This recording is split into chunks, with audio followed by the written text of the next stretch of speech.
Right, so welcome again. I'm very pleased to see everyone in this session. We haven't been able to do a lot of promotion about the series, so we don't have many participants today. But for those who have missed this, we will make it available on our website, which I will share with you shortly.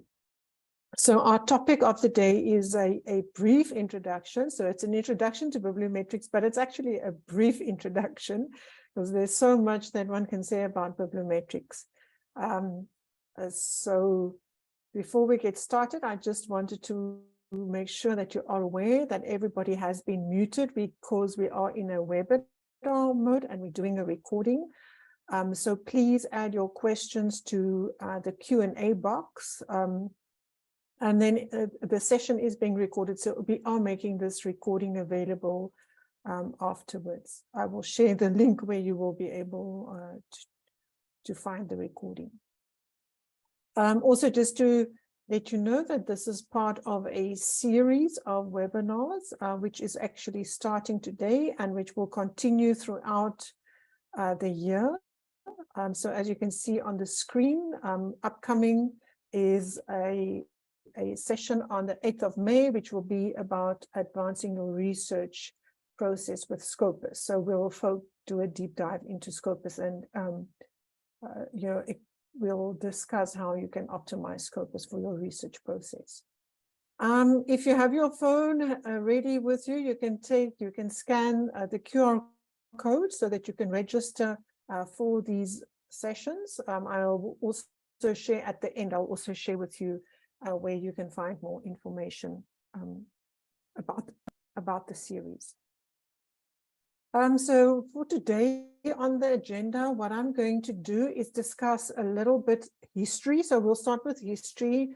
What are the origins of bibliometrics? We'll talk about the use cases of bibliometrics, some of the key indicators, the tools that can be used for bibliometrics, and then we'll end off with something about the future. And I'll try to leave time also so that we can have some discussion or some questions at the end of the session.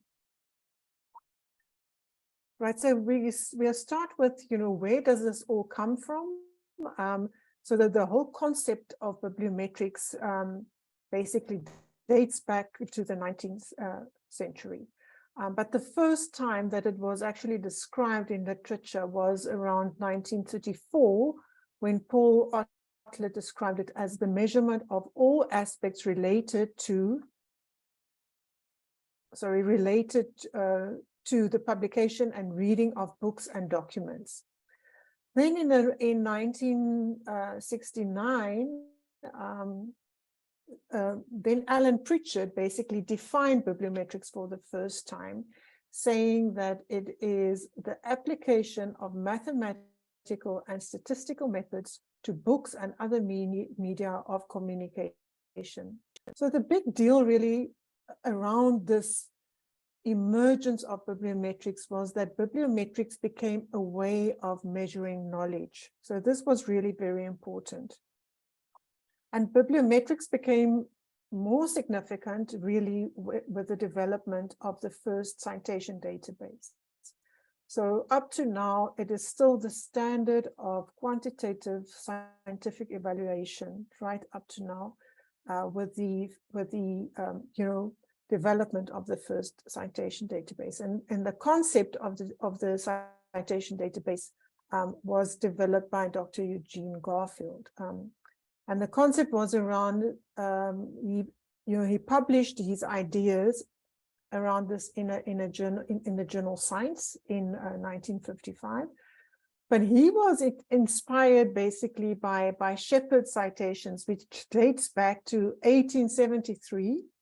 And Shepard's citations was a way of keeping track of all authorities. So this is in the US, all authorities citing particular cases or statutes or legal authority. So you had your case, and then everybody who cited the case was basically linked then to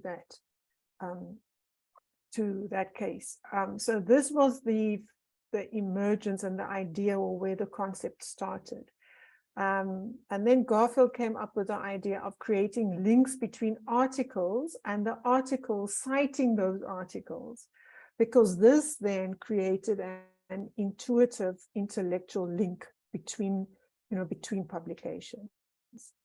And the more citations to a publication, also it became a measure of importance. So if a certain article or a publication had many citations, that gave us some insight into how important is this publication in the world of science.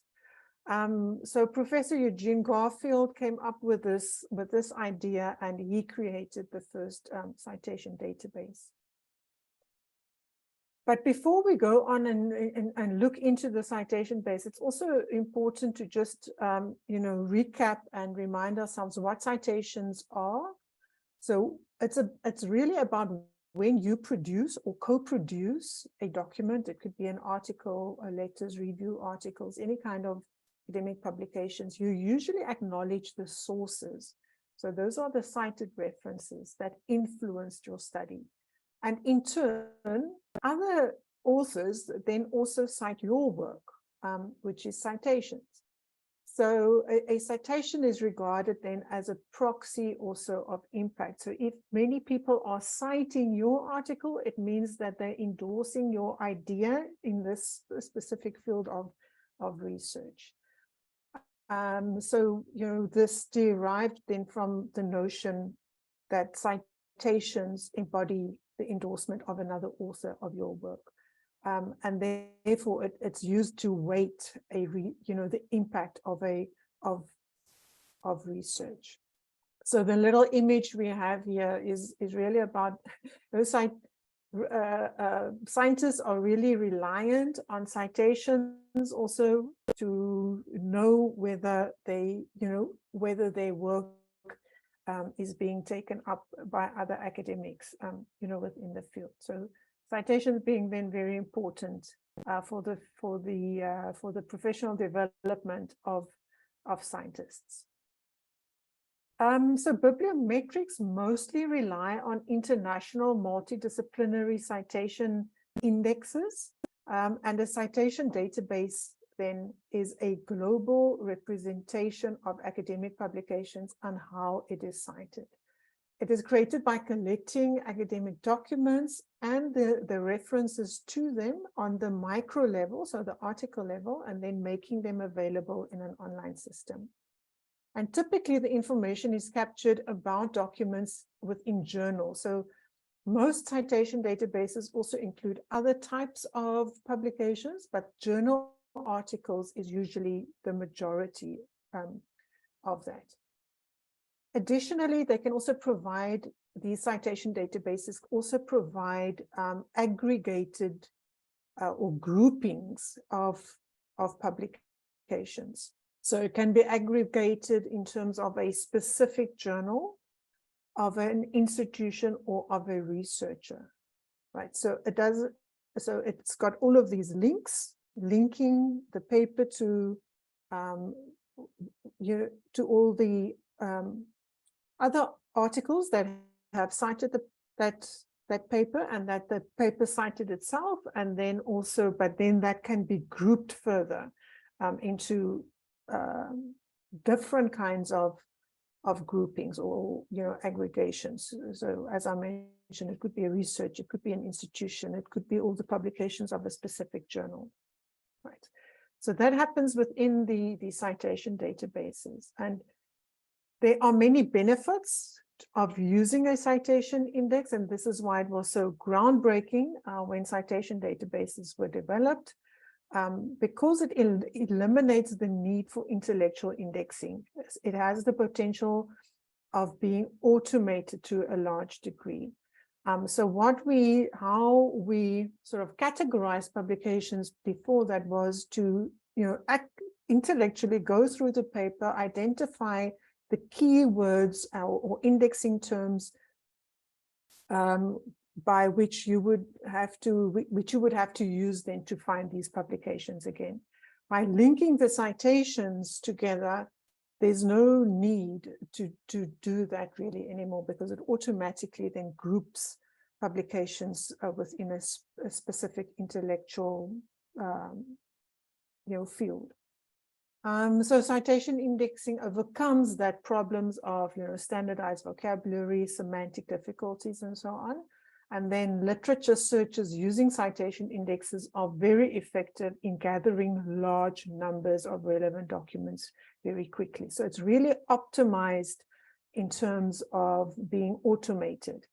And it also offers objective factors such as the number of citations and the frequency of being of citations, which then can be used in terms of various weightings that we will be looking at later.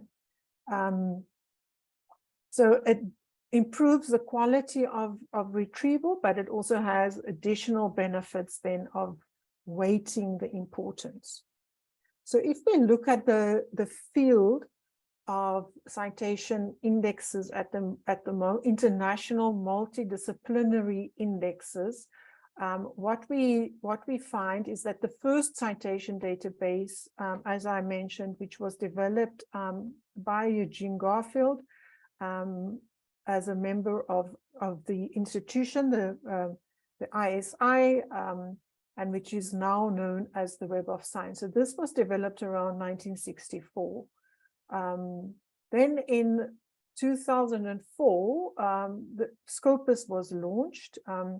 So Scopus then covering a larger number of journals than was originally covered by the Web of Science. And then a few weeks after Scopus launched, Google Scholar also launched, which also provided an automated approach, but a different way of indexing. So in terms of Scopus, there's an agreement. So Web of Science and Scopus, both they have agreements with a large number of publishers, and they get automated feeds from these publishers, and they curate the journals that are indexed within these international indexes. Google Scholar uses a different method of aggregating publications. They use crawlers that find academic-looking publications across the World Wide Web. So 2004, very important year in indexing. And then in around, it was 2006, Microsoft announced Microsoft Academic Search. But then they retired this in 2012, and in 2016 they relaunched it under a new name called Microsoft Academic. But again, this has been discontinued in 2022.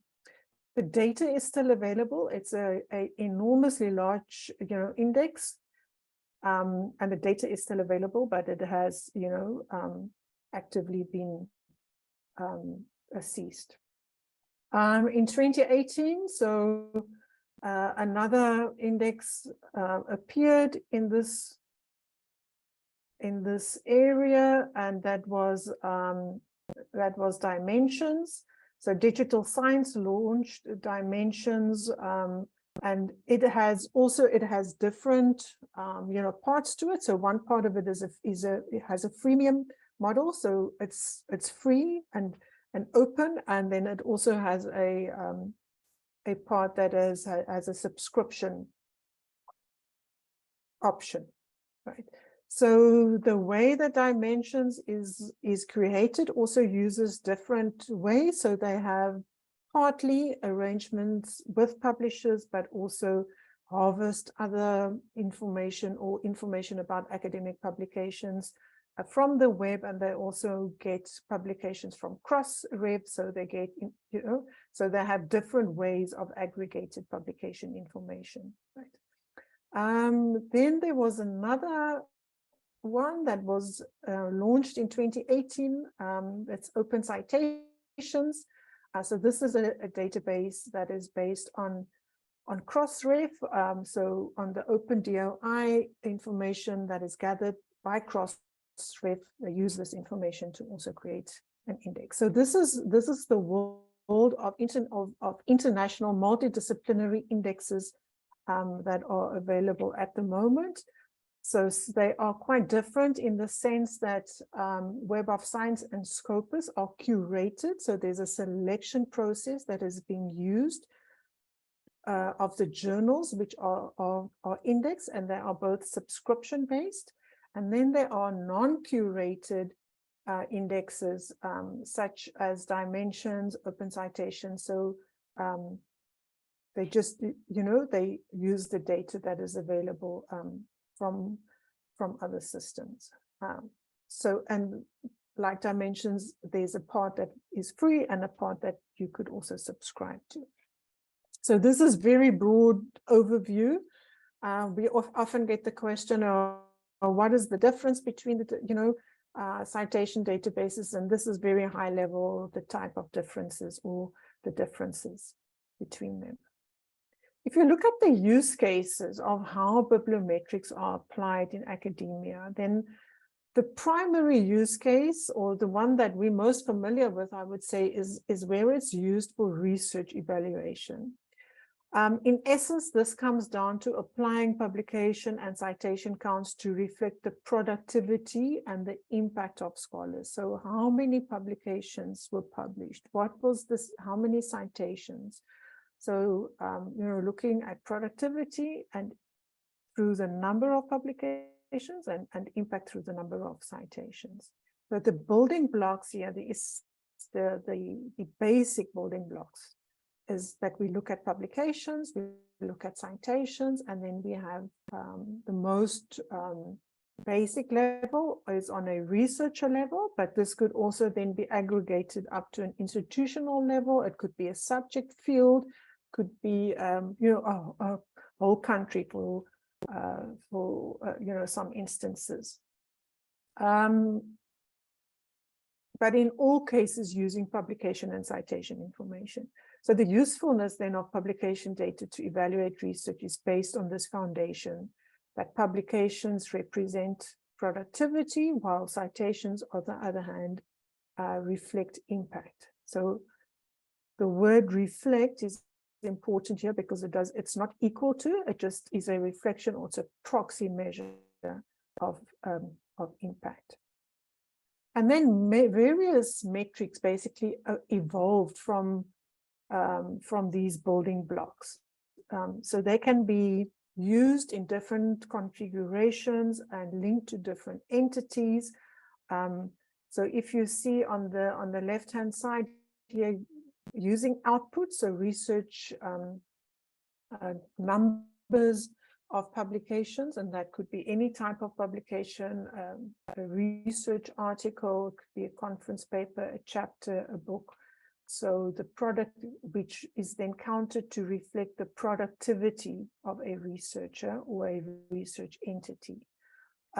It's also, so that could be then the scholarly outputs, the number, also the type of publication, and the growth is also measured to give an indication of how dynamic the growth is. It can also be counted within a specific subject area. So there are different configurations also when you look at, what are the, in terms of how many times a certain article has been cited, that would then count towards the journal. How important is the journal in which that article was important, again, in inverted commas there. Then looking at research impact, so using citation counts to measure research influence or research impact. Also normalized metrics like field-weighted citation impacts, which I will discuss later, the number of citations per publications, the percentage of publications that were cited of a researcher or of an institution, H-index, which we'll discuss later. So many different metrics coming from configurations of using just publications, types of publications, and their numbers of citations. Engagement is also one of the important factors in science that's measured by bibliometrics. So that is the number of co-authored publications. So to what extent are researchers collaborating with each other or co-authoring with each other? So measuring that also across different fields of science, institutions, countries, etc. We will not be able to discuss many of these metrics. I'm going to actually focus just on 2 or 3 of these metrics, but it's important to get a sense of how many metrics there are. And this is also just a small selection of metrics that there are that have developed within bibliometrics. So also some of the, if you look at a very general metrics categorization, so if you're new in the field of bibliometrics, it often helps to think of bibliometrics saying something about different types of entities. So you would have metrics that will tell you something about the researcher's productivity and the researcher's impact. So something like the H index is typically used for the research on a researcher level, although it can also be used on within other entities. But to distinguish that from the impact factor, for example, which is a metric which is used to say something about a journal. So it doesn't, a journal impact factor doesn't say anything about the researcher, it says something about the journal. And then you get metrics, just the normal citation counts, for example, which is on an article level, right? So very basic categorization to keep in mind is that there are metrics that are used relative to researchers. There are metrics that are used relative to journals to say something about the entire journal. And then it can also, the same metrics can also be used or other metrics can be used in terms of giving us an indication of what is the impact, for example, of a specific article. And how are these metrics used? So this notion that citations reflect impact, because it is interpreted as acknowledgement, is very useful when it is applied in activities that require, firstly, that evaluation or assessment of the researcher's work, or where you want to showcase your work. And this can be used from both sides. So a researcher can be evaluated using these metrics, but the researcher himself can also evaluate journals, peers, to get a sense of who they want to collaborate with, or to make sense of what is happening within a specific scientific field.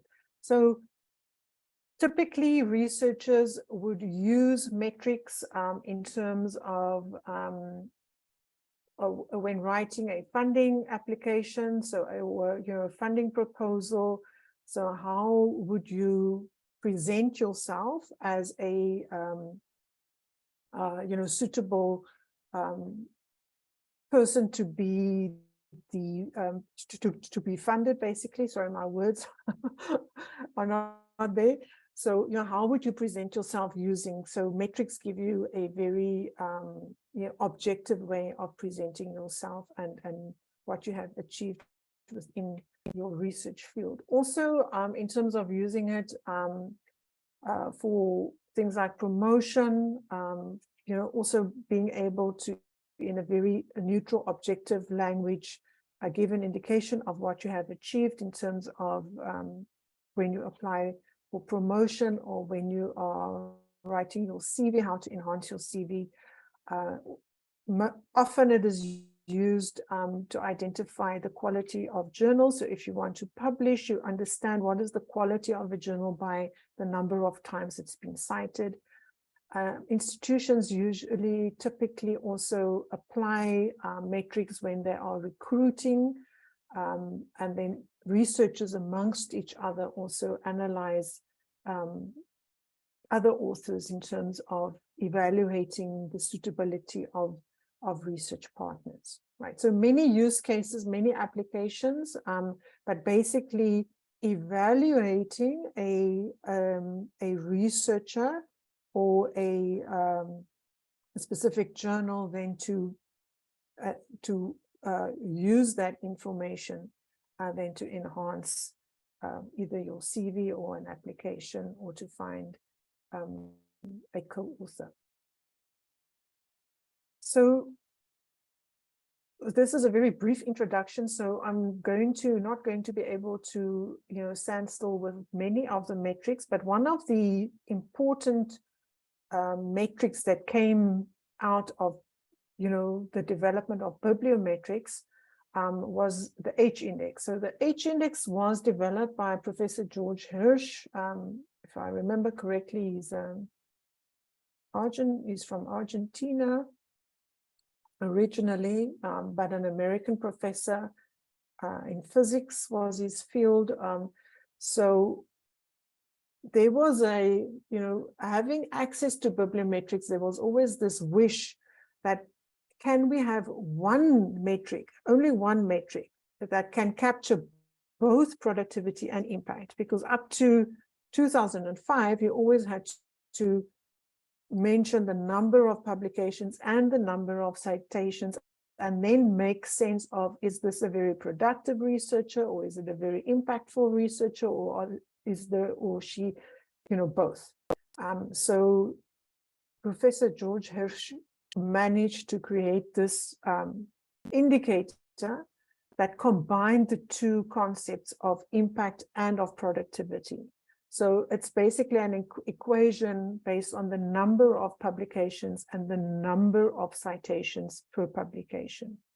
So the H index was recognized as an industry standard that gave information about the performance of researchers and of research areas, because it can be used across research areas as well. And it was proven to be very useful in some situations. So what it looks like, so for instance, in Scopus, this is an author profile, the author profile of Elon Musk. So you can see on the screen that he's published 22 publications, and he has an H index of 8. The definition then of the H index is, it's the highest number of publications of the scientist that received a specific number or more, or that number or more citations each, while the other publications have not yet reached that number of citations, right? So an H index of 8 means that 8 of his 22 publications have been cited 8 times each. And if you look at that, so on the author profile in Scopus, and the H index for each author in Scopus is provided on their author profile. If you click on view the graph, it also gives you the methodology that is used to calculate the H index. So if you look at the table format first, you will see that it lists, or it ranks these publications by the number of citations. So it's not in a chronological order. So document number 1 is the document that received the most citations. And then as you go down and you've ranked all your documents by the number of times they've been cited, where you get to the place where the number of citations are exceeding the rank number of the articles, that would then be your H index, right? So you can see there his 9th publication, or ranked 9th, has not yet reached the threshold of 8 citations, and that is why the citation, why the H index is 8. So it's also shown here on a graph. So on the y-axis you have your number of citations, and on the x-axis you have your number of documents, and where they converge on the line, that is then a reflection of the H index. Right. So it uses a very simple it's a very, simple way of calculating or of looking at number of your productivity versus your impact. And for the reason of it being quite simple to calculate, it can also be used across subject areas. So you can literally just in a subject area list publications, or list them or rank them by their number of citations, and then where the number of citations and the rank order of those publications converge, that then represents the H index. So the H index was revolutionary when it was created. Everyone was very excited about this because it is simple and because it is one indicator that captures two completely different concepts.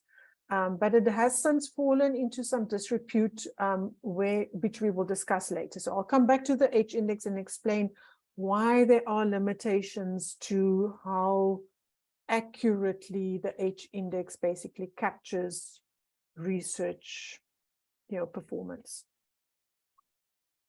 But another metric that is also very popular and very well known is the impact factor. It is also known as the journal impact factor, which is actually the better way of, describing it, because it captures the fact that it is a metric that is used to evaluate journals and journals only. And it tells us something about the prestige of a journal. It was also introduced by Eugene Garfield, who developed the first citation index, because very quickly after developing the citation index, it was very clear that citation indexes can be used by counting the citations. So the citations basically provide you with a weighting, which can then be interpreted as importance. But the impact factor is published is published in a database called the Journal Citation Reports. It's not available in Scopus. And it shows the average number of citations of the published paper of the published papers in a particular journal. So in order to calculate the impact factor of a journal, the number of citations received in a given year, all the citations that were received in a given year are divided by the number of documents that were published in the preceding 2 years. So the impact factor basically has two citation windows. So there are two journal impact factors. There's the one that uses the 2-year citation window, right? So all the citations in a given year divided by the number of documents published in the preceding 2 years, or a 5-year citation window.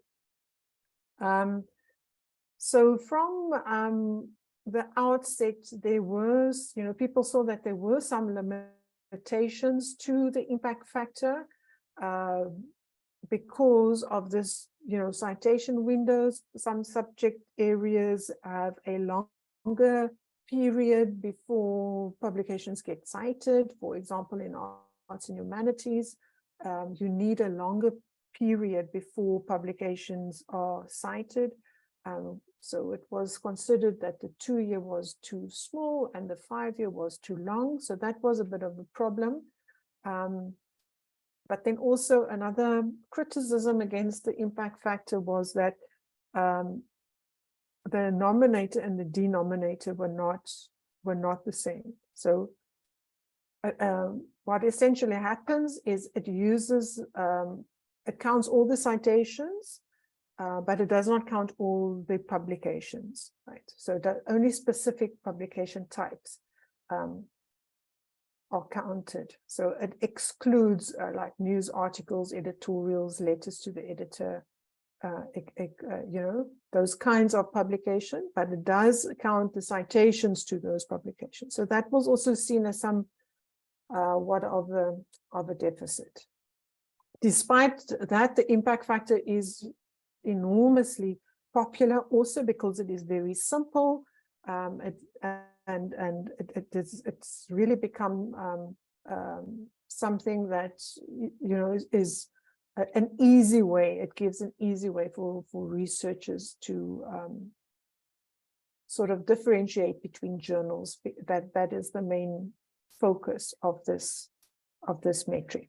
So it helps you to distinguish between the quality of journals.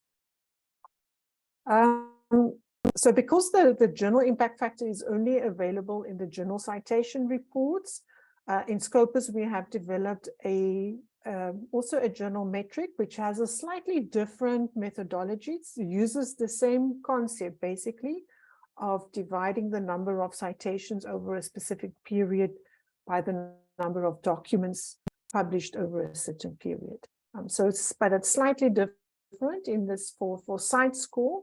There's a 4-year citation window, so it tries to compromise between this 2 years and 5 years, and it found that, you know, after many testing, decided that the 4-year window is probably the most optimal one. So the cite score was introduced in 2016, and both the impact factor and the cite score is updated every year. So every year there's a new calculation based on the citations that were received in the previous full year.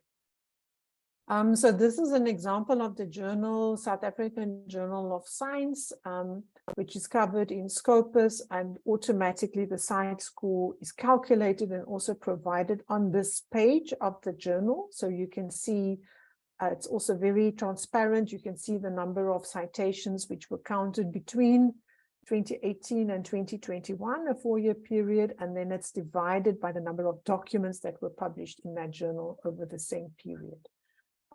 So the cite score then for Scopus for this specific journal, South African Journal of Science, is 2.5. So this is just a graphic representation of how the cite score is calculated. So getting back to the South African Journal of Science, you can see the cite score being 2.4. On the website of the journal, it says that the impact factor of this journal is 2.134. So not very big difference between the two methodologies, right? The concept of the methodologies are the same. It's an average number of citations per article that the journal receives over a period of time. For cite score, it's a 4-year period, and for journal impact factor, it's either a 2 or a 5-year period. And this one is I think it's the 2-year period. This 2.134, which is the most used of the two journal impact factors. So it's very important when we work in bibliometrics to acknowledge and always keep in mind that citations are not equal, and that there are various factors that weight a citation. And the reason is, so some of these factors is that publication activity is influenced by several factors. So for instance, the subject matter. So in certain subject areas, there are fewer, the publication rate and the citation rate is lower or slower than in other fields. If you look at evaluating a researcher based on any publication metrics or bibliometrics, not the physical age of the researcher, but the publication age of the researcher matters. So the number of years that a researcher has been active should be taken into account if you look at, say, for instance, an average number of publications. So this is something that the H-index, for instance, does not take into account. It doesn't take into account the number of years that a researcher has been publishing. Then also the observation period is important. So the observation period, meaning, citations take time, or it takes time for a publication to be cited. So if you are looking at the performance of a researcher or field of researchers between 2017 and 2021, should be taken into account that the publications that came out in 2021 have not had so much time to be cited. So that, that's what we mean by the observation period. So that should also always be considered. So publication activity in theoretical fields, for example, like mathematics and in engineering, is lower than in the experimental fields, or in life sciences, for example. So it is very important when we do cross-subject evaluations that we should use normalized metrics. This could hugely impact the result of using metrics. So here are some of the examples. So if you look at the type of publication, that also makes a difference. So here you can see all the different publication types, from an abstract report right through to a review article or a short survey that was published. And you can see that review articles typically attract more citations. So this should be also taken into account. So if one of the entities that you're looking at publishes more review articles, that would inflate in the performance of that entity. So coverage of the data source is important. So typically when we use metrics, you use it within the context of the citation database, right? So if you're using Scopus covers a set number, or it's a very specific data set covering 27,500 journals. If you are using Web of Science, typically it will have a specific data. It has a specific data set. So the data set obviously also determines the outcome of the metric. So your data source is very important. There's no single database that captures all publications.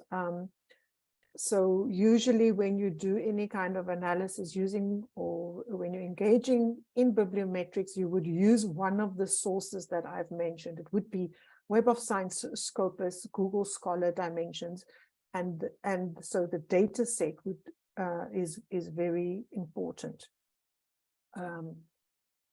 So it also, in terms of what the data source covers, in terms of geography or disciplines, that all impacts on the performance or the outcome of applying the metric.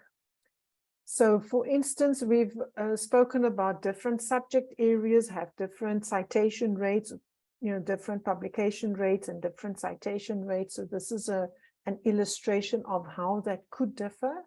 So this is the average citations per article across different subject areas. So you can see mathematics and computer science, low numbers of citations, social science low, material science low, and as you go down on this list, you will see then in clinical medicine, neurosciences, life sciences, the number of citations per article increases substantially.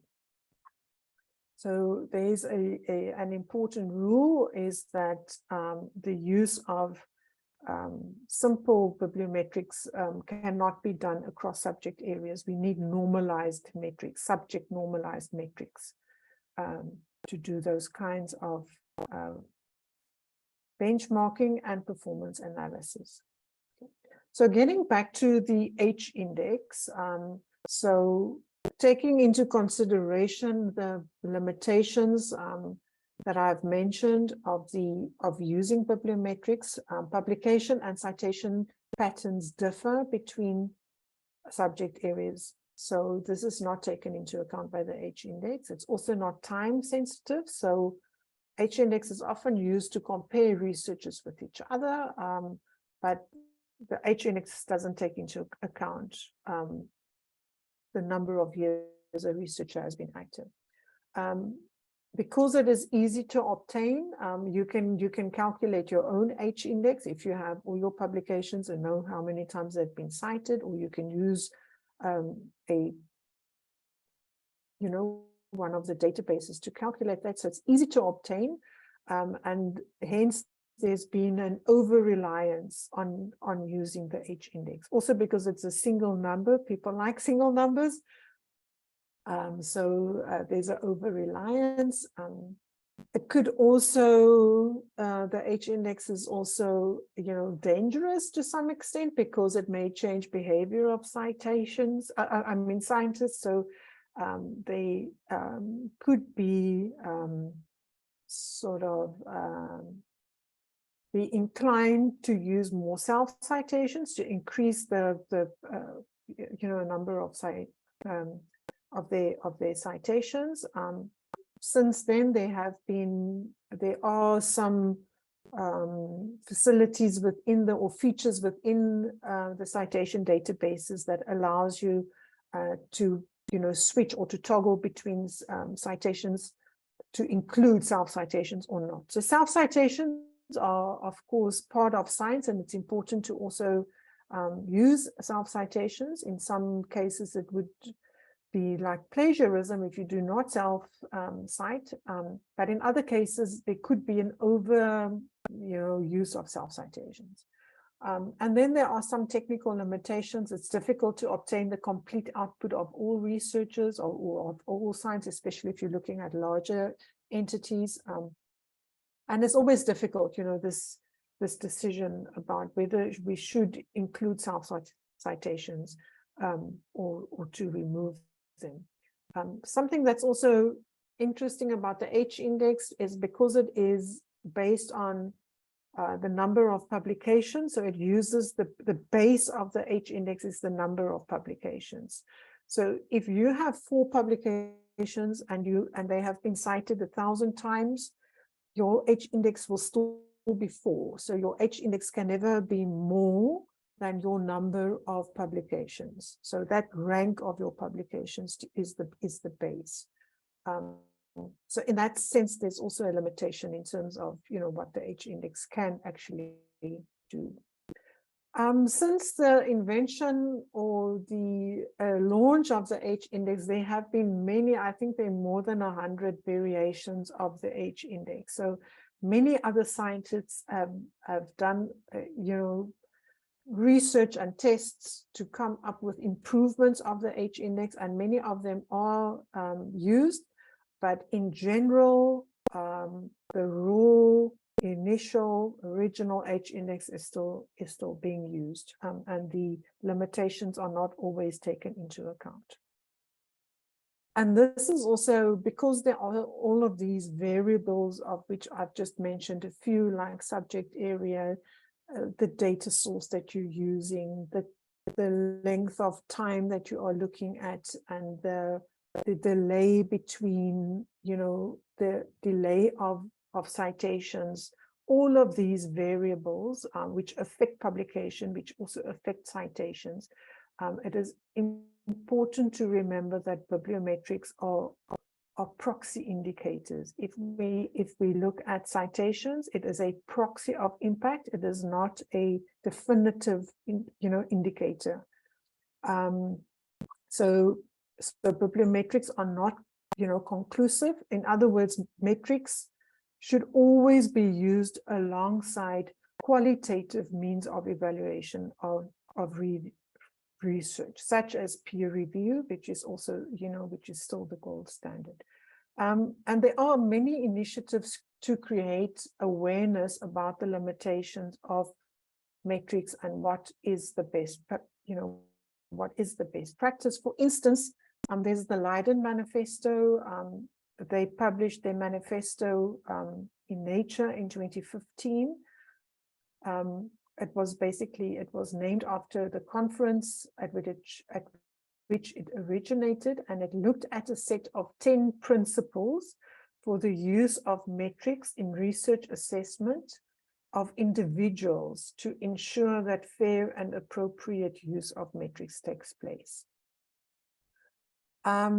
So interesting, I like this quote where the Leiden Manifesto says that the objective of the Leiden Manifesto is so that researchers can hold evaluators to account, and evaluators can hold their indicators to account, right? So if evaluators are using metrics to evaluate researchers, they should also evaluate the robustness of the indicators. So some of the indicators or some of the principles, I won't mention all of them. So for example, measure performance against the research mission of the institution, group, or researcher, not only using metrics, for example. Protect excellence in locally relevant research. So, the use of only international databases to evaluate researchers is therefore not recommended. Keep data collection and analytical processes open, transparent, and simple. So if researchers are being evaluated using the H-index or any metrics, they should be aware of these metrics and should be able to also verify the information or the data on which the metric is based. Right, so very important to take note, or interesting to take note of these principles, really to protect researchers from discriminatory use of metrics for research evaluation. So bibliometrics are very powerful, but they should not be used in an irresponsible way, and always using a qualitative measure as well. Another important declaration was DORA. So DORA is the Declaration on Research Assessment. That was a long time ago already, in 2012. And this declaration really focuses on the journal impact factor, and then recommending, so the declaration recommends not to use journal-based metrics such as journal impact factor as a surrogate measure of the quality of an individual research article to assess an individual scientist's contribution or in hiring, promotion, or funding decisions. Right. So the basic message here being that the journal impact factor cannot be used as a measurement for the quality of the researcher's work. It could be, for instance, that a researcher publishes in a high journal impact factor journal, or a journal with a high impact factor, but the article of that, the specific article, is not cited at all. Right, so this is not a relevant way to use the journal impact factor. So as you can see from this recommendation, it doesn't say don't use the impact factor. It says don't use it as a measurement of the quality of an individual researcher. It can still be used to differentiate on the quality of journals, and it is used for that purpose by researchers, also by librarians. So it's a very useful metric, but not for as a conclusive measurement of a researcher's performance. So looking into the future, so bibliometrics is very central still in terms of research evaluation, for example, but we are reaching a stage where there is a lot of focus in science in general in terms of measuring societal impact as well. So that goes where bibliometrics play a very important role in determining academic impact. So, acknowledging the work of academics amongst each other is very important. If your research is being cited by other researchers, it's endorsement, academic endorsement, right? So, but in society in general, there's a lot of focus these days on measuring societal impact, which cannot be measured by publications. There's also a focus on inclusive metrics, so that also is an indication of using or going beyond bibliometrics, in the sense that there are also other metrics in social media platforms, for example, that are useful in terms of understanding how society is engaging with science, which also tells us something. There's also focus on transparent metrics. So when metrics are developed and when metrics are used within databases such as Scopus, Citation index, there's a standard. We use Snowball metrics, for example, within Scopus, which is a standard of metrics that was developed amongst universities or university leaders for the purpose of having a common understanding of what the metric means and what it incorporates. For example, if we look on the focus on societal impact, we are going beyond bibliometrics in terms of also looking at, patents,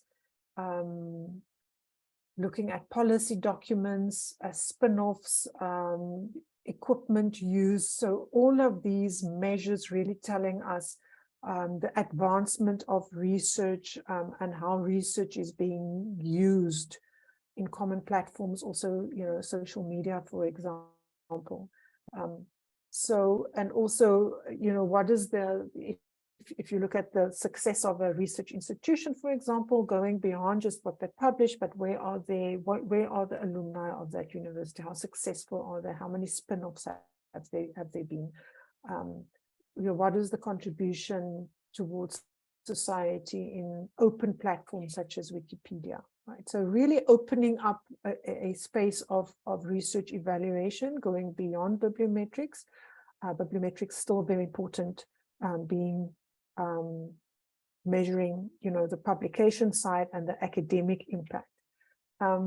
We also see in terms of the transparency, or more, not the transparency, but inclusivity of metrics, there's a lot more openness in terms of also looking at other types of acknowledgements, such as within social media, for example, how many times within the internet something has been captured or shared, also giving an indication of the usefulness of the research. So not so much yet used in very formal evaluations of research, but definitely increasing in its popularity. Also in general, so the focus also in using these metrics is also on responsible use of metrics. A lot of focus on that. Don't ignore it. Keep up to date in terms of what is the best practice of how to use these different types of metrics. So I've come to the end of my presentation. I think I'm right on time. We have a few minutes if there are any questions. I also want to just to let you know that this presentation will be made available. So the recording of it and the slides will be made available on our Africa Success portal. So if you have your phone with you, just take a picture of the slide where you will find it. There's also, I will also make a certificate available on the short URL. So if you can capture that, the short URL, it will ask you for a passcode. This is the passcode. It's GIVLWM. So if you go to this short URL, you can download a certificate of attendance for this webinar. So with that, I'm just checking the Q&A and I don't see any questions. So if you have a question, please pop it into the Q&A box, or if you want to raise your hand.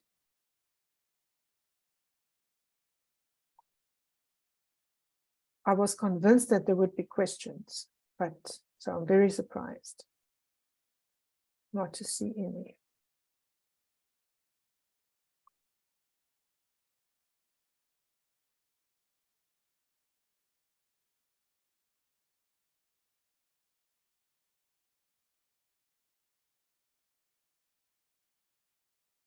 So there is a question in ResearchGate. There's a question in the Q&A about ResearchGate. So ResearchGate is not a citation, is not an index of publication. ResearchGate is a sharing platform, right? So where you can make available your own research. If it is if there's not a license of a publisher linked to it, you can make it available. It's like it's like your own Facebook. So you have a page where you can share your own academic literature. And as researchers use each other's research, it also captures those, interactions between researchers, and it comes up with, I'm not familiar with the ResearchGate metrics per se, but it also creates metrics around the use of the publications within ResearchGate. So it also, ResearchGate also, as far as I understand it, will also, if you, it has a mechanism where it will identify publications based on your profile, and it will encourage you to link your publication into ResearchGate. Right. So it's creating visibility. It's a profile. It's more profiling, sharing network. It's not, and all the publications are searchable within ResearchGate, but it's not an indexing. It's not a citation or indexing or indexing database. I hope that was useful. So there's another question about, is it possible to align bibliometrics with sustainable development goals? And the short answer of that is yes, it is possible. This is being done, for instance, in the Scopus database, where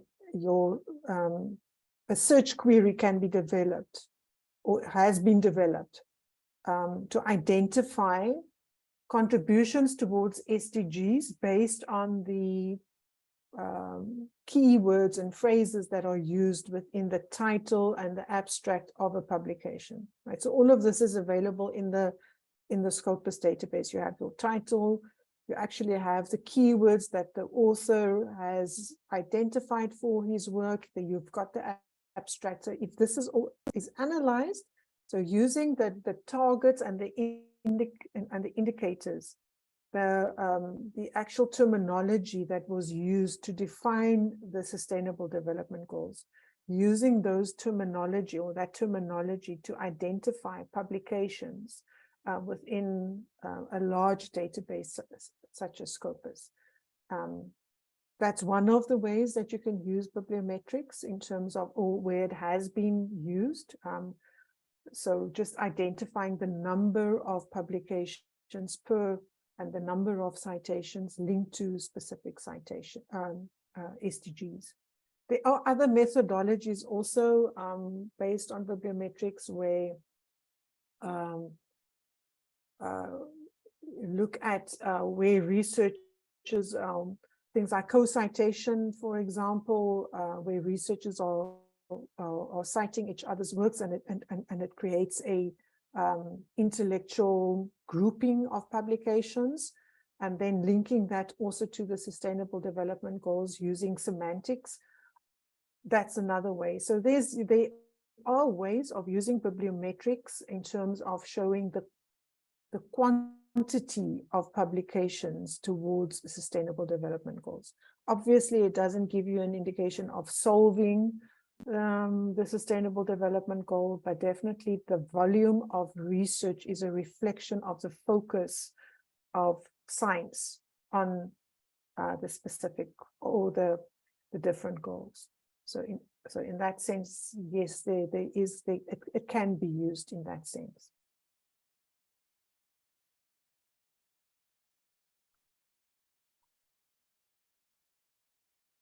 There's a question about the scan the code on your screen, right? So I'm just going to go quickly back. So this QR code is if you want to register for other sessions in the, sorry for all this scrolling, if you want to register for other sessions in the researcher toolbox, there's the scan, you can scan that.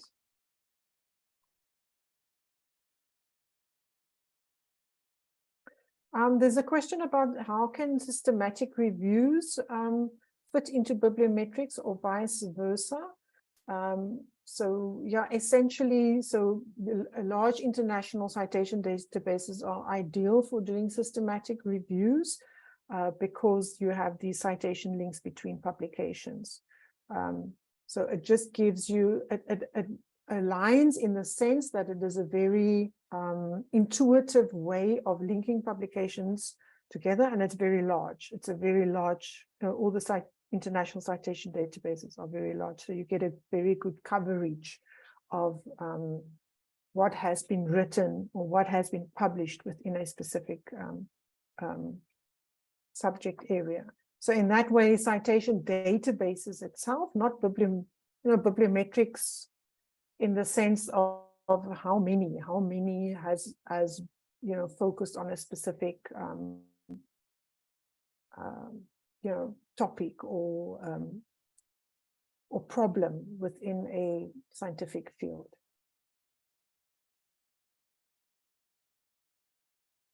Right, so there's another question about citation in journal impact factor shows the same results with Scopus. So it's two different methodologies, but similar. So it's an average number of citations. So the journal impact factor and the cite score in Scopus, it's similar in the sense that it uses an average number of citations per article. But there are slight differences in the methodology. So it could be that there are some journals that have exactly the same journal, the same metric for journals, but it shouldn't, there should be a little bit of a difference because the methodologies are not exactly the same. I'm not sure exactly what that question was, so I hope I've answered it. Then there's Hester asking, do I have it correct that the H index or any other index are only based on articles published in the journal's index in that specific supplier's database? Yes, definitely. Yes. So the accurate way of using the H index would also be to mention the data source. So you would say this is the H index in Web of Science, this is the H index in Scopus, this is the H index used by Google Scholar, or whatever database it is that you're using, because usually it uses that system to count the number of citations.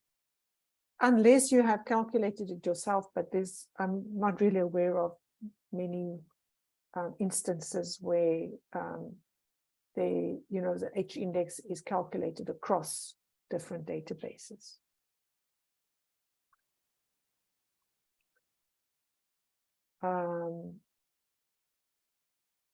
I'm not sure why we are not supposed to use it. I'm not sure what you're saying, not supposed to use it.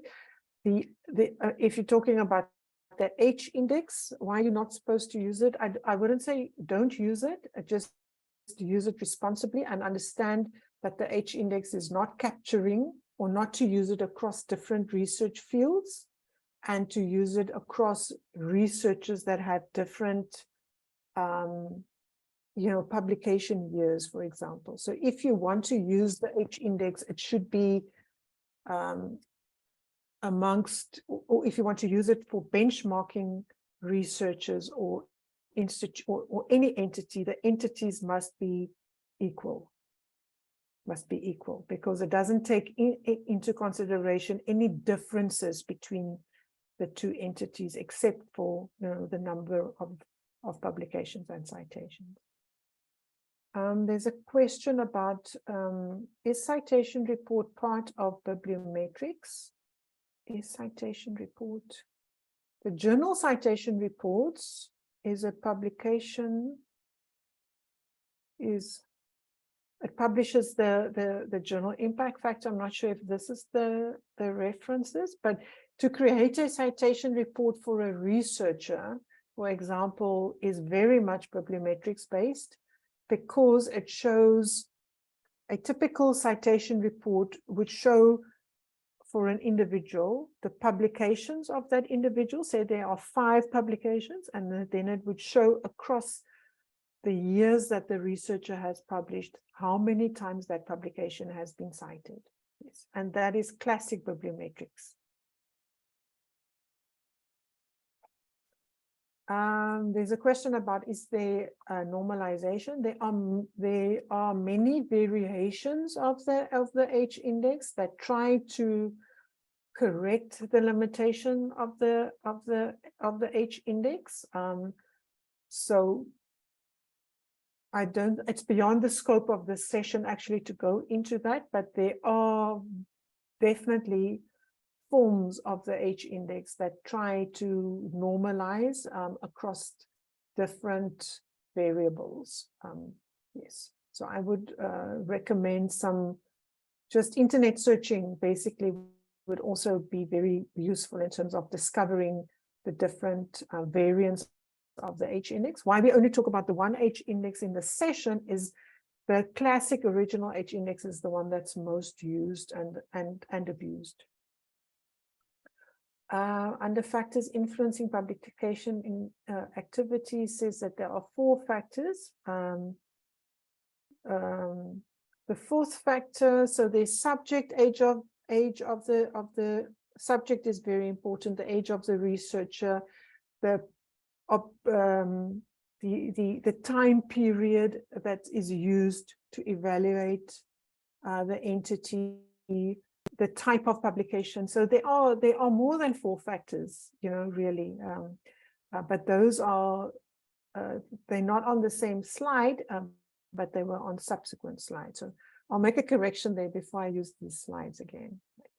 But subject area, very important. The period, the data source, the type of publication, those are the ones that are there, that cause the most problems.